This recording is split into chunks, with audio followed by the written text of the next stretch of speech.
Film story Hindi में आपका स्वागत है। मूवी की स्टार्टिंग एक शख्स से होती है जो कि ऑफिस से घर को लौट रहा है। तभी सडनली उसके सामने धुंध जैसा होने लगता है, मिस फॉग जैसा होने लगता है। उस धुंध के साय में एक लड़की उसे नजर आती है जो कि हाथ में हैमर लिए उसे मारने उसके पीछे भागती है। तभी हमें बाद में पता चलता है कि ये सब एक प्रैंक किया जा रहा है जिसमें कामिनी जो कि मूवी की मेन कैरेक्टर है, कामिनी अपने टीम के साथ प्रैंक करती है जो कि काफ़ी सीरियस प्रैंक करती है, जो कि अपने चैनल की टीआरपी बढ़ाने के लिए करती है। तभी हमें पता चलता है कि इनको इस बिल्डिंग से अदर बिल्डिंग में शिफ्ट होना है, जो कि ये खबर उनका बॉस खुद आकर उन सबको देता है और कहता है कि शाम तक सारा काम कंप्लीट हो जाना चाहिए। कामिनी की माँ लक्ष्मी हमेशा उसे कहती रहती है कि एक लड़की के जैसी क्यों नहीं रहती, कभी साड़ी भी पहना करो, कभी न्यूज़ भी पढ़ा करो, लेकिन कामिनी को ये सब पसंद नहीं। वही सुकुमार जो कि कामिनी का टीम वर्कर ही है, वो उसे वन साइड लव करता है। एक दिन वो हिम्मत जुटाकर उसे प्रपोज भी करता है, लेकिन कामिनी एक्सेप्ट नहीं करती क्योंकि वो इन सब में बिलीव नहीं करती। लेकिन उस समय ये सब उन्हीं के कोवर्कर जिनके नाम होते हैं गौरी और दीपक, जो कि देख रहे हैं कैमरा से, उनको शूट भी कर लेते हैं। जो कि सुकुमार ये सब देख लेता है कि उसकी रिकॉर्डिंग की जा रही है, तो सुकुमार प्रैंक का बहाना मार कर बार बार बच जाता है। लेकिन आफ्टर दिस इंसिडेंट उसको उसके कोवर्कर एज एपिसोड्स कहकर बुलाते हैं। कामिनी अपनी टीम वर्कर जेनिफर के पास आती है, जहां जेनिफर कामिनी को कहती है न्यूज़ पढ़ना इतना इजी नहीं है। वो बताती है कि यूएस में नथिंग टू हाइड नाम से एक चैनल रन करता है जिसमें न्यूज़ रीडर न्यूज़ पढ़ते पढ़ते अपने कपड़े भी रिमूव करती है। तुम ये चैलेंज करके बताओ। कामिनी चैलेंज डेयरिंग गर्ल है, वो चैलेंज को एक्सेप्ट कर अपनी हथेली पर लिख भी लेती है नथिंग टू हाइड। जब जेनिफर वहाँ से चली जाती है और जाते जाते उसे बार बार डेयरिंग करने का बोल कर जाती है। अब न्यूज़ रीडिंग का टाइम है, लेकिन जेनिफर कहीं नज़र नहीं आती, उसका कहीं नहीं पता, जिस पर उसका बॉस बहुत गुस्सा करता है। तब वो न्यूज़ कामिनी पढ़ने के लिए रिक्वेस्ट करती है और अब कामिनी जेनिफर की जगह न्यूज़ पढ़ती है, जो कि फर्स्ट टाइम था, लेकिन बहुत ही स्मूथली कामिनी को न्यूज़ पढ़ता देख उसका स्टाफ हैरान रह जाता है। साथ ही लक्ष्मी कामिनी की माँ उसे न्यूज़ पढ़ता देख खुश होती है। तभी जेनिफर वहाँ पहुँचती है, लेकिन कामिनी को न्यूज़ पढ़ता देख वो रिलैक्स हो जाती है। जेनिफर बताती है कि किसी ने उसे वॉशरूम में लॉक कर दिया था।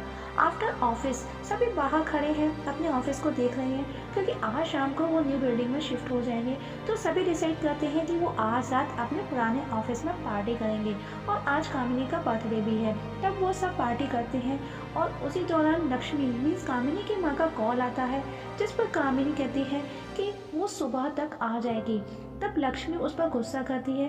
तब कामिनी कहती है माँ तुम चाहती थी कि मैं न्यूज़ पढूं, तो मैंने आज वही किया और मैंने साड़ी भी पहनी, इसलिए जेनिफर को मुझे वॉशरूम में लॉक भी करना पड़ा। आज ये सब किया मैंने। क्योंकि ये सारी बातें जेनिफर का सुन लेती है, लेकिन बाद में जब सब साथ बैठते हैं, जहाँ जेनिफर कामिनी को कहती है कि तुम अपना चैलेंज हार चुकी हो, क्योंकि चैलेंज में तुमको अपने कपड़े ओपन करने थे।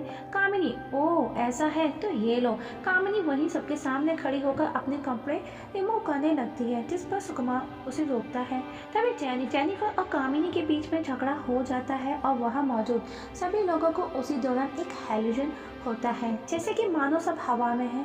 तभी आकाश कहता है मैंने फ्राइड राइस में मैजिक मशरूम ऐड किया था। नेक्स्ट डे हम देखते हैं कामिनी जो कि वहीं पर सो रही है। जैसे ही वो नींद से जागती है तो देखती है कि उसकी बॉडी पर एक भी कपड़ा नहीं था। तभी कामिनी अपने कपड़े ढूंढने लगती है, लेकिन उसे कुछ नहीं मिलता। तब वो रात का रिमाइंड करने लगती है कि रात को क्या हुआ था। उसे लगता है शायद जेनिफर ने उसके साथ बदला लेने के लिए ये सब किया है। तब कामिनी खुद को ढकने के लिए पेपर्स देखती है, जिस पर उसे कागज के नाम पर एक छोटा सा भी टुकड़ा नहीं मिलता।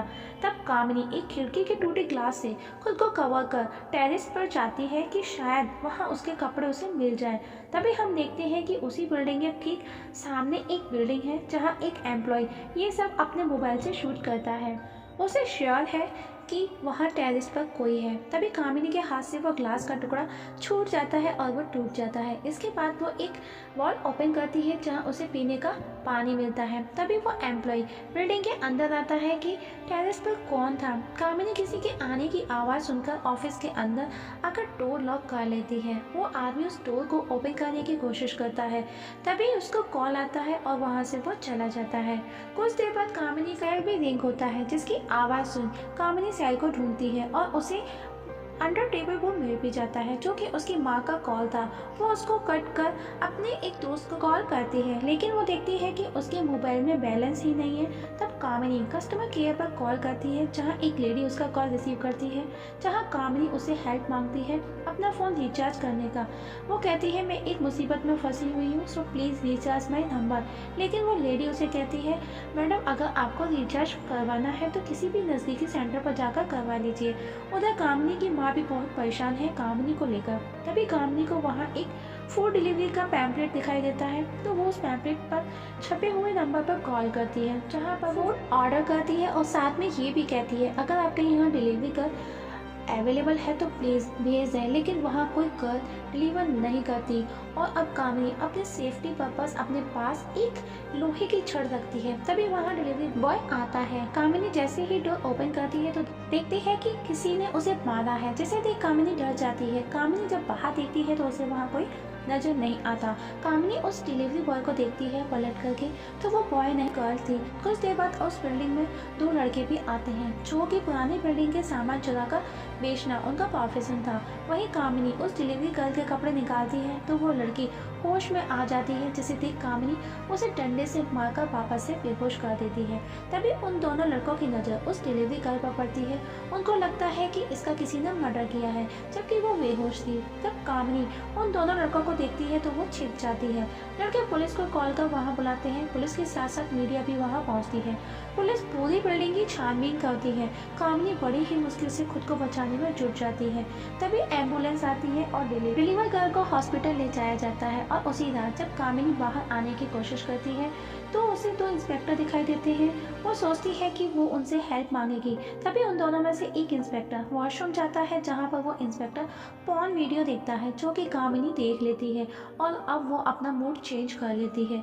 कुछ देर बाद दोनों पुलिस वाले बातें करते करते बिल्डिंग से बाहर आते हैं, जहाँ एक इंस्पेक्टर को डाउट होता है कि यहाँ कोई तो डेफिनेटली है, जिस पर वो दोनों वापस बिल्डिंग को देखते हैं, लेकिन उनको फिर भी कुछ नजर नहीं आता और वो वहाँ से चले जाते हैं। अब सुकुमार कामिनी को कॉल करता है। जब कामिनी कॉल रिसीव करती है तो उसे पता चलता है कि उसके टीम वर्कर पुलिस स्टेशन में पकड़े गए हैं, जो कि ड्रिंक एंड ड्राइव के चार्ज में हुआ था। उसी दौरान कामिनी के मोबाइल की बैटरी डाउन हो जाती है। अब कामिनी विंडो का ग्लास तोड़ती है, क्योंकि इंस्पेक्टर उस रूम को लॉक कर गया था। इसके बाद कामिनी उस बिल्डिंग से बाहर आने की कोशिश करती है और पास ही पड़े डस्टबिन तक पहुंचती है, क्योंकि उसे भूख भी बहुत लगी थी। लेकिन वहाँ के डॉग्स उसके पीछे आते हैं, तो कामिनी डरते हुए वापस उसी बिल्डिंग में आ जाती है और वॉशरूम में छिप जाती है, जहाँ बाहर एक डॉगी उसका पीछा वहाँ तक करता है और वॉशरूम के गेट पर ही खड़ा हो जाता है। कामिनी अपनी माँ की बातों को याद कर रोने लगती है। वहीं कामिनी की माँ कामिनी की मिसिंग रिपोर्ट लिखाने पुलिस स्टेशन पहुंचती है। उधर कामिनी की नज़र वॉशरूम में टॉयलेट पेपर पर जाती है और वो उसे अपनी बॉडी पर रैप कर और हाथ में एक डंडा लेकर कुत्तों को वहाँ से भगाते हुए बाहर आती है, जो कि अब बारिश हो रही है। तभी कामिनी की नज़र वहाँ से गुजर रहे एक शख्स पर जाती है और वो उससे हेल्प मांगती है, जिस पर वो आदमी कामिनी को पहनने के लिए कुछ कपड़े देता है। कामिनी देखती है कि वो कपड़े उसी के हैं। तभी हम देखते हैं कि वहाँ से पुलिस की गाड़ी गुजरती है, जिस पर वो उसी बिल्डिंग के अंदर आकर छिप जाता है। जब कामिनी उसे देखती है तो वो हैरान है कि वो लड़का नहीं बल्कि दोपहर वाली फूड डिलीवर गर्ल थी, जो कि उसे फूड डिलीवर करने आई थी। उसका नाम था नागेली।